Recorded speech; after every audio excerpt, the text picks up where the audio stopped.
Here's the rest of chapter 13 and then chapter 14 from our Read Aloud book, Harriet the Spy by Louise Fitzhugh.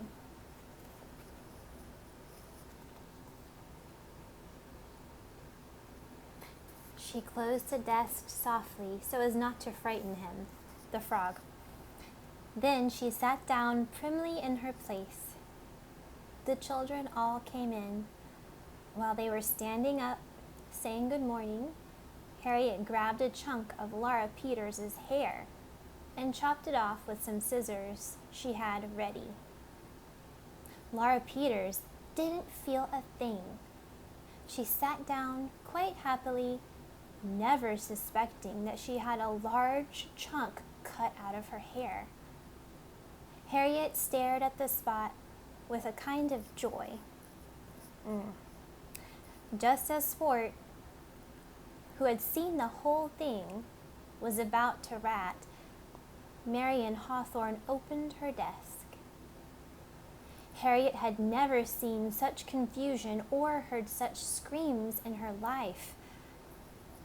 It was extremely gratifying. It was as though the whole class erupted in a volcanic shower of cries, running, yelps, and tumbling bodies. No one at first knew what happened. Marian screamed so loudly that everyone jumped up. Then, when they saw what appeared to be a small brown spot leaping from desk to desk, onto a child's shoulder, onto another desk, from there to an arm, they lost their heads completely without being able to tell what about. In the confusion, Harriet got up quietly and walked home. When she came in, the cook said in a very quiet voice, "What are you doing? You're not supposed to be home." "I'm just home." "But why are you home?" the cook said, ever so softly. "Why are you whispering?" shouted Harriet. "I have a new cake in the oven," whispered the cook. "It will be ready in a minute. You mustn't bounce around or walk heavy or shout because it will fall." Harriet stood there. She munched a thought over in her mind. Without warning, she ran to the center of the room, overturned a chair, then jumped up and down, stomping her feet with all her might. The cook screamed one long scream and flew to the oven. "Look at what you've done, you terrible child. That does it. I quit. If I have to put up with you one more day, I will go stark, raving, yelling crazy.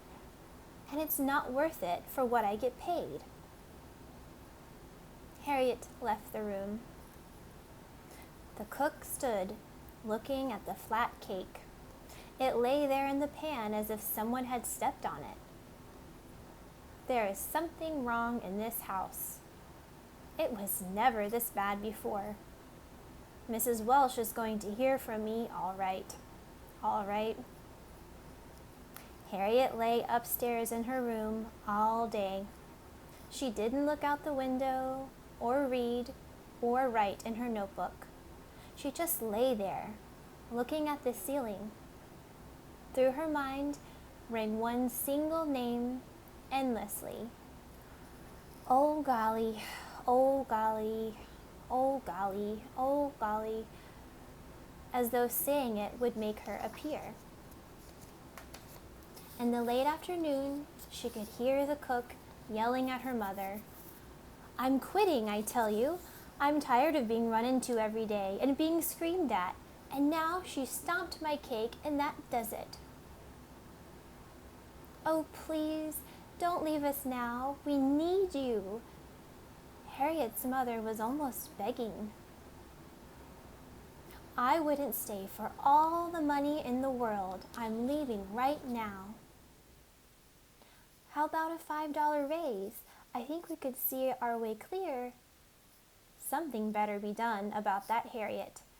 I hate to leave you in the lurch, but she run into me one more time or pull a nasty trick like stomping on my cake, and that's it.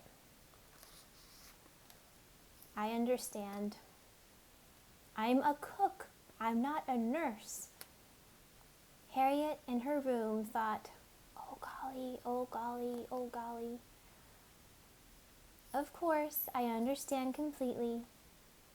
Cook retired loudly to the kitchen, and Harriet's mother came up the steps. Harriet could hear her coming. She kept looking at the ceiling.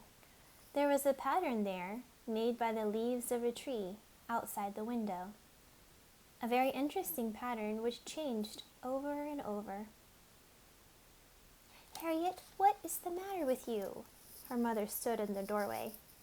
Harriet didn't answer, and inside the song went, oh golly, please, please, oh golly.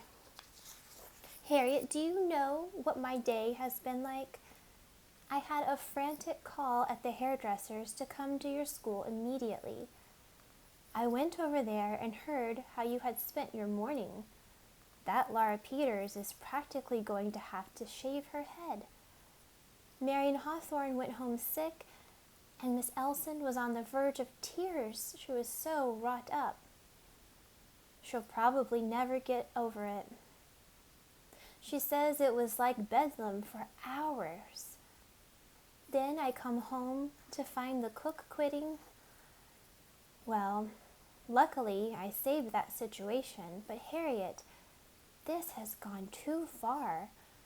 Now you're going to have to sit up and talk to me. What do you think you're doing? Harriet didn't move. Inside, the song had stopped, and she felt a dim sense of pleasure side by side with a swelling current of fear. Harriet? She lay there.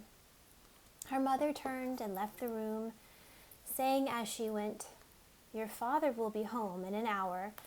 If you're not talking to me by then, you'll have to talk to him. Harriet lay there the rest of the afternoon, watching the leaf pattern change and fade. She heard her father come in. I just can't cope with this kind of thing. I come home from the office and I want some peace and quiet and a martini, and I come home tonight and the ice bucket isn't even filled. You are practically raving. I can hear that fink of a cook all the way from the kitchen. She's yelling so loud. And you tell me you just gave her a $5 raise? Now, make sense, woman.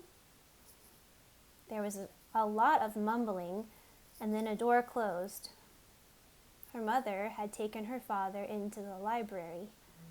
Everyone always went into the library to be fussed at. She lay there in the dark and stared at nothing. She didn't blame her father for being angry. It was all so boring. When she closed her eyes, sometimes she saw a yellow spot. She almost fell asleep. A slant of light fell across her face, and she opened one eye a crack to see her father standing in the doorway. She closed her eyes. Harriet, are you asleep? Harriet didn't move. Harriet, answer me. Harriet just lay there, scarcely breathing. Listen, I know perfectly well you're not asleep. I used to do the same thing to my father. So you just sit up and talk to me. Quickly, Harriet sat up, leaned over, and in one perfectly coordinated motion, threw a shoe at her father. Well, of all the splutter, something has to be done. This child, come in here. I think we'd better call, what the? The door banged shut. Harriet lay there as though she had never moved, had never thrown a shoe, had never been unhappy, had never caught a frog. She thought quietly, wait until I break Janie's finger. Then she fell asleep quite suddenly. Late at night, she awoke to feel her mother putting her pajamas on and tucking her in. She slept blissfully. Well, she sure is causing a lot of trouble. And then she's thinking she's bored, or she's happy that she's causing people so much trouble. Think about it. Her mom, her dad, the cook, the kids at school, her teachers, pretty much everyone she knows is having all of this trouble because of her. And she doesn't even seem to care. I wonder if she really does care, or I don't know. Maybe she doesn't. Well, we'll read chapter 14. When Harriet got up the next morning, she was starving because she hadn't had any dinner the night before. She went downstairs in her pajamas and sat down at the breakfast table. Harriet, go back up and put your clothes on. No. What do you mean, no? Her mother stared at her, wide-eyed. No. That's all. Just no. Get up those steps this minute, her father said, or you'll get a wailing you'll never forget. Harriet went back up and put on her clothes. She came back down and sat down again. Neither of her parents had a paper in front of them, and they seemed to look at her a lot. Did you wash your face? No. Then go back and wash. No. Harriet, you always go back and wash. Silence. Harriet, go up and wash. No. Her father looked at her mother. We are doing this none too soon, I see. But before we all get a lot of newfangled ideas, may I say, Harriet, that you are going to go upstairs right this minute and wash, or you won't be able to sit down for a week. Harriet went back upstairs and washed. Somehow, it all made her feel rather pleasant, and she hummed a little, coming back down. This morning, her mother said, you are not going to school. I know it. How do you know it? Harriet, were you spying? No. Then how do you know? I decided I wasn't going. I don't like school anymore. Oh, well, that's not exactly what I meant. I meant that this morning you are going with me to pay a visit to someone. Harriet's heart leaped. Oh golly, is Oh golly in town? Her mother and father exchanged a glance. No, said her mother. We are going to see a doctor. Oh. Harriet chewed some bacon. Dr. Andrews? She asked casually, planning to spread some rumor about Carrie when she was in the office. No, said her mother, and looked rather helplessly at her father. Her father went humph and cleared his throat a couple of times. Then he said, this is a rather pleasant chap you're going to see. He's not a fink like most doctors. Harriet kept eating without looking at him. Maybe, she thought, I could just say my father thinks Dr. Andrews is a fink, and that would be enough for Carrie. When she was finished, she went outside to wait for her mother. She looked in the direction of her school and could see all the children piling in the door. She didn't care if she ever went there again. It seemed 100 years ago that she had liked to write Harriet in Welsh at the top of the page. Her mother finally came around in the car, and Harriet got in. Her mother drove over to 96th and 5th, then 3 times around the block, looking for a parking place, and finally put the car in the garage, fuming in rage the whole time. In the elevator, Harriet said suddenly, "What am I coming here for? I don't feel sick," although she felt a little sick as she said it. "You just talk to this doctor. He doesn't do anything to you." "But I don't know him." "That's all right. He's a nice man." "But what do I talk about?" Anything he wants to. They got to the 7th floor and her mother buzzed the buzzer on a blue door. It was answered almost immediately by the funniest looking man Harriet had ever seen. He had bright red hair that stood straight up behind a bald crown, an enormous mouth grinning with yellow teeth, funny glasses with big black rims, and he was very, very tall. So tall that he bent over a little. He also, she noticed, had a very strange nose and very long feet. "Hello there," he said cheerfully. Harriet sneered at him. She hated people who tried to make you like them right away. "Hello, Dr. Wagner. This is Harriet." Harriet looked away. She felt stupid standing there. They were both looking at her. "Well now, won't you come into my office and we'll have a little talk?" The library all over again, thought Harriet. This is a long way to come and be fussed at. Her mother smiled at her and then went into the waiting room while Harriet followed the red hair into his office. The office was large with a sky blue rug, a couch, and for some reason, a spinet. Harriet stood stock still in the middle of the room as Dr. Wagner sat down in one of the 2 huge armchairs. He looked at her pleasantly, rather unexpectedly, and she looked back. There was a great deal of silence. "Well?" said Harriet after a long time. "Well, what?" he said pleasantly. "Well, what do we do now?" "You can do anything you like." "Can I leave?" "Do you want to?" "Well, what am I supposed to do?" Harriet was getting quite angry. Dr. Wagner scratched his nose. "Well, let's see. We could play a game. Do you like games?" This was the dumbest thing Harriet had ever heard of. To come all this way to play a game? She bet her mother didn't know this. What was the matter with this man?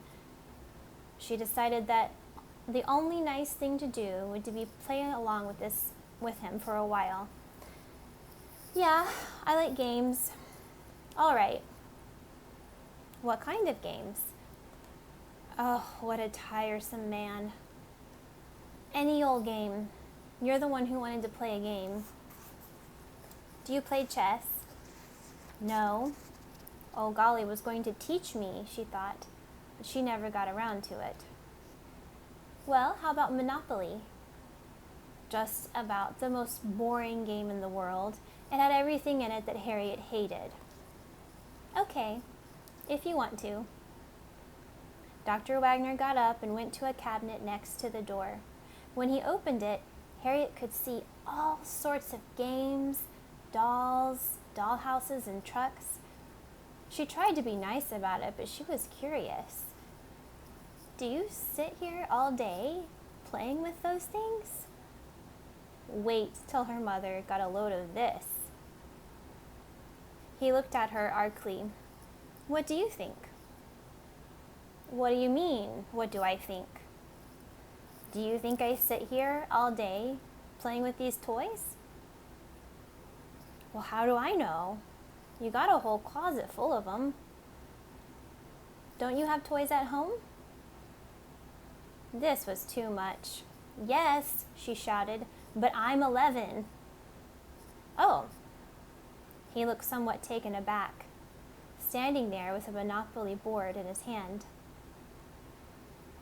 Harriet began to feel sorry for him. "Well," she said, "shall we play one game?" He looked relieved. He set up the board carefully on the coffee table, and then he went to the desk drawer and got out a notebook and pen. Then he sat down across from her. Harriet stared at the notebook. "What's that?" "A notebook." "I know that," she shouted. "I just take a few notes now and then. You don't mind, do you?" Depends on what they are. Well, what do you mean? Are they mean, nasty notes or just ordinary notes? Why? Well, I just thought I'd warn you. Nasty ones are pretty hard to get by with these days. Oh, I see what you mean. Thank you for the advice. No, they're quite ordinary notes. Nobody ever takes it away from you, I bet. Do they? Well, what do you mean? Nothing. Let's play. They played a game. Harriet was wildly bored, but she won. Dr. Wagner took a quantity of notes during and after the game. I'll bet if you didn't take so many notes, you'd play better. Do you think so? Harriet looked at him darkly. He couldn't be this stupid. Why was he acting like this? They played another game. He took less notes and won that game. You see? Harriet was jubilant. Taking notes all the time makes you no good. Why don't you put that notebook away someplace? She watched him closely. He looked faintly amused for the first time. Suppose, he said slowly, I give you a notebook. Then we'll each have one and we'll be fairly matched. Harriet stared at him hard. Was he kidding her? Was he trying to see what she'd do? Her fingers itched at the thought of a notebook, of a pen flying over the pages, of her thoughts, finally free to move, flowing out. Oh, who cared what he was trying to do? Okay, do you have another one? She tried to appear casual. Yes, as a matter of fact, I do. He went to his desk and took out a very pretty little notebook with a bright blue cover.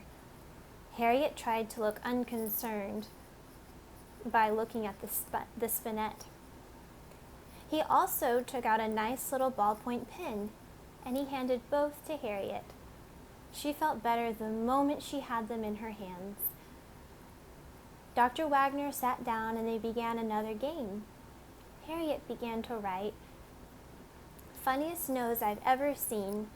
Runs right down the middle of his face, like a snake. He reminds me somewhat of Pinky Whitehead, but he's not as repulsive. He has red hair and funny teeth. They are sort of yellow and long. This office smells of cigars and chalk. I bet he plays with those toys after everyone leaves. Harriet had forgotten all about the game. She suddenly heard Dr. Wagner saying softly, Harriet, Harriet, it's time to go. She didn't want to leave. I can't, she thought, live here. She got up quickly and started for the door. Goodbye, Harriet, he said gently. Goodbye, she said. He wasn't a bad sort, she thought, just a little batty. Harriet's mother took the notebook away immediately. Harriet felt empty on the ride back. When she got home, her mother disappeared, and the long afternoon stretched ahead of her. Without a notebook, she couldn't spy. She couldn't take notes. She couldn't play town. She couldn't do anything. She was afraid to go and buy another one, and for once, she didn't feel like reading. She suddenly found herself wondering what would happen if she went to see Sport and Janie, and tried, privately, to be friendly. After all, being her best friends, they had always known she was a spy and that she was going to be a writer, and so how could they suddenly act as though this were a terrible thing? Maybe they were tired of being mad anyway. She grabbed her coat and ran down the steps. She wondered on the way if they'd gotten Janie into dancing at school. She could start with that and break the ice. The maid let Harriet in, and she went up the back steps, straight to Janie's lab. She opened the door, and there stood Janie, so involved in her work that she didn't even look up. Harriet said softly, so as not to frighten her, "Janie?" Janie turned quickly and was so startled that she dropped the test tube she was holding. She stood there, absolutely stricken at the sight of Harriet. Then she saw the spreading mess at her feet. "Look what you made me do! Just look!" Harriet looked at the floor. Not only was there an awful brown stain spreading rapidly over the parquet, but it also appeared to be burning into the wood. What was that stuff? Janie was busy now, mopping. She didn't say a word, just smiled her terrible smile, and cleaned as best she could in silence. The stain was diminished only somewhat after repeated washings. Harriet stood there feeling one of the worst feelings she had ever felt. Janie acted as though she weren't even in the room. A part of the floor was definitely eaten away. "Maybe we could," Harriet began tentatively. "Don't you think you've done enough already?" Janie's eyes were nasty. "I was going to say, maybe you could roll the rug over and she wouldn't see." Harriet felt like running out the door. "So the next time you come in, you can ruin the rug, is that it?" Harriet looked hard at Janie. Janie stared back at her. Harriet walked to the door. She kept her back to Janie and didn't say a word, because if she had tried to talk, she would have cried. She crossed over to the park and sat down on a bench. She began to reconsider the idea of going to Sport's house. A tear ran down the side of her nose. Janie was one thing, but Sport had always been her best friend. Suppose he acted like Janie? She waited a minute for some idea to come to her, but there was no way out of it. It was now or never. If Sport was not her friend, then it would be better to know it now. Then she would really be alone, and if she were really alone in the world, she might as well know it. She got up from the bench and briskly walked to Sport's house. She ran up the steps to his apartment. As she was getting ready to knock, she heard a loud laughter from inside, and then a giggle from Sport.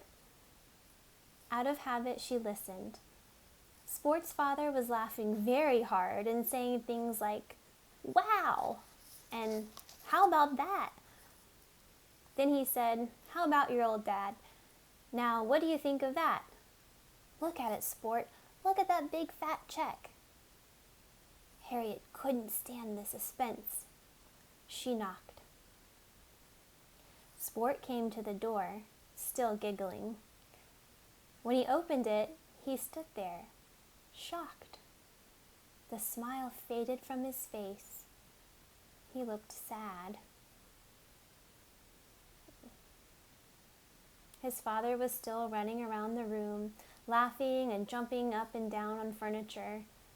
It was funny to stand there looking at Sport, with his father running around behind him like a crazy man. Harriet finally said, "Hi, Sport."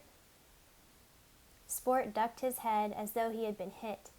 His eyes went down to the floor, and then he backed away a little, dragged one foot, and said, "Hello, Harriet." It wasn't much of a welcome, but Harriet pushed right through the door. Sport's father hardly noticed her. Now he was on the phone, jabbering away and waving a check in his hands. They took it! It's coming out in the spring. Hey, how about that?" Harriet looked back at Sport, who was still standing, holding the door open. He sold the book? In spite of himself, a smile broke across Sport's face. "Yeah," he said reverently. He just got the check. And then As though he suddenly remembered, he dropped his eyes to the floor again. "Hey, Sport, I gotta talk to you." Harriet moved toward him, the slightest fraction of an inch. "How about that?" Sport's father hung up the phone with a bang and, rushing over, hoisted Sport right up on his shoulders. "Wow!" he shouted, twirling Sport's body in the air like a tennis racket. Then he swooped him down again and gave him a big hug. "Man, we are in business. Shoes and a real suit for you, and a steak every night. Every night, old Sport." Sport giggled away happily. "Hi there, Harriet. I didn't see you. What do you think of that? I made it, baby. They're giving me money." Harriet laughed at him. "It's great." Sport's father was a nice-looking man with laughing eyes like Sport and funny hair that fell over his eyes. He always wore an old sweater with holes in it, the same old pair of gray pants, and worn-out sneakers. Sometimes he was gloomy, but when he was happy like this, his smile filled the room. Harriet looked at him with wonder. He was a writer? A real writer? What did he think? What was in his head? She forgot Sport altogether as she stared at Mr. Rock. She couldn't resist a question for the notebook. Would he answer something profound? "What does it feel like to get paid for what you write?" What would he say? She waited breathlessly. "It's heaven, baby, sheer heaven." Harriet felt irritated. Was he like everybody else? "Hey, listen, Sport, get a clean shirt on. I'm taking you out to dinner." Sport ran into his room. "How about you, Harriet? Want to go to dinner with us?" Before Harriet could say anything, Sport opened the door to his room and shouted, "No," as loud as he could. Then he slammed the door again. "Well," Sport's father said. He looked embarrassed. "If I know my boy, he's trying to get me not to spend that check already." "I have to go home anyway. I wasn't going to say I have to go home." Harriet began to shout, "I couldn't go with you anyway. I couldn't go with you anyway." She screamed at Sport's door. "Well," said Sport's father again, looking at Harriet in astonishment. Harriet walked out the door and went home. That night, Harriet had another nightmare. It didn't start out as a nightmare. It started, in fact, as a wonderful dream in which old Golly, seated in a rocker and wearing a warm yellow flannel bathrobe, rocked Harriet on her lap as she held her very close. Harriet's mother came into the room. Harriet was still in her dream, screaming at the top of her lungs, "Oh, Golly, oh, Golly, oh, Golly." She kept on crying softly, even after her mother was holding her. Then she realized where she was and turned her head to the wall. She pretended to be asleep until her mother left. Then she cried a little more and really fell asleep. That was the end of chapter 14. So next we'll hear chapter 15. I think I'm starting to understand why Harriet has been acting so poorly. She's had really bad behavior. She's been naughty. And it didn't really make any sense to me at first, but now I'm thinking maybe it's because she really misses old Golly. Although, that's not the way that I act when I miss someone. How do you act when you miss someone? I think we probably all feel the same, or at least close to the same way when we miss someone. But I guess we all act differently. Next we'll read chapter 15.